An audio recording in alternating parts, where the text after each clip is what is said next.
Essentially, a lot of the health issues you experienced when you were younger are not unique to you. Parents, business owners, other people, really anyone who deals with a lot of stress is likely going to face some of the same issues. What guidance would you offer to those people who are experiencing the age and decline of their physical health? Well, you're certainly right about how this is a shared experience. I remember being a young parent and being in a neighborhood full of young parents and little tiny kids, and everybody was experiencing the same thing. We're all exhausted, walking around like zombies, changing diapers. It was a disaster. It was a shit show, almost literally a shit show.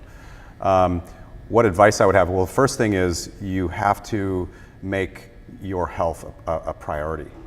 And it generally gets pushed off into the background. And that means if you're fortunate enough to have a spouse in this journey of parenthood, you need to lean on each other to be supportive of one while the other one takes care of their physical health, which of course helps a lot with mental health and the relationship in general. There's a lot of things that this of course throws off from a benefit standpoint.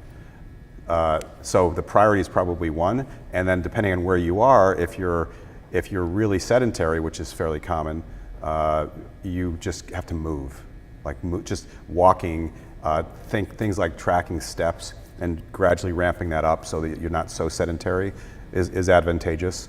Avoiding doing things like Jack LaLanne would recommend, like if it comes in a box, don't eat it.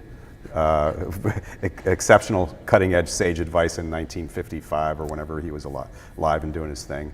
That would be managing your sleep, making sure that you carve out enough hours of sleep. Again, if you have a young child situation, that's out the window. You're not going to be able to pull it off. But as soon as the kids are old enough, you need to go back to attempting to sleep really well. Many parents just don't. They go to bed with the TV on and they do all sorts of crazy things that are just habitual, that are bad habits that they need to then reverse. Meditation, finding out about your gut health, going to see a good functional medicine doctor, an MD that has a functional medicine certification, or an even better, an NMD is ideal to identify what you should do at that stage for your gut health because of the antibiotics that you've been on, because of the stress that is induced through lack of sleep. Then you throw a business onto this whole thing, and your circadian rhythm is going to be totally thrown off, which means you've got a cortisol spike, your primary stress hormone, for those that aren't familiar, that are listening or watching. Getting that under control so that you can fall asleep easily, and that when you wake up, that primary stress hormone is high, which is what it's supposed to be naturally. That's a kind of a game changer to get your sleep schedule and your circadian rhythm dialed in.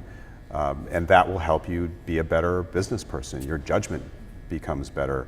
Your ability to lead is better because you feel there's the absence of pain and discomfort and fatigue. And as a result, you can focus more, you can be more creative, you can be more charismatic, you can be funnier. See that? See, I threw that in there? What else you got for me?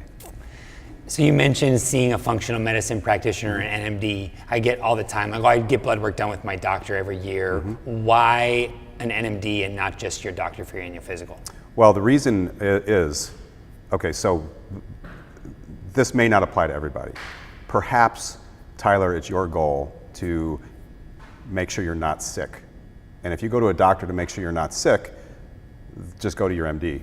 If you want to get as much out of your body as possible, then the standards change, right? You don't want to be slightly above the average American, because that frankly sucks. That's a low, low standard. You want to be exceptional in these things that have an impact on your ability to perform. And your GP is not going to be educated around that. They're not going to be able to treat around that.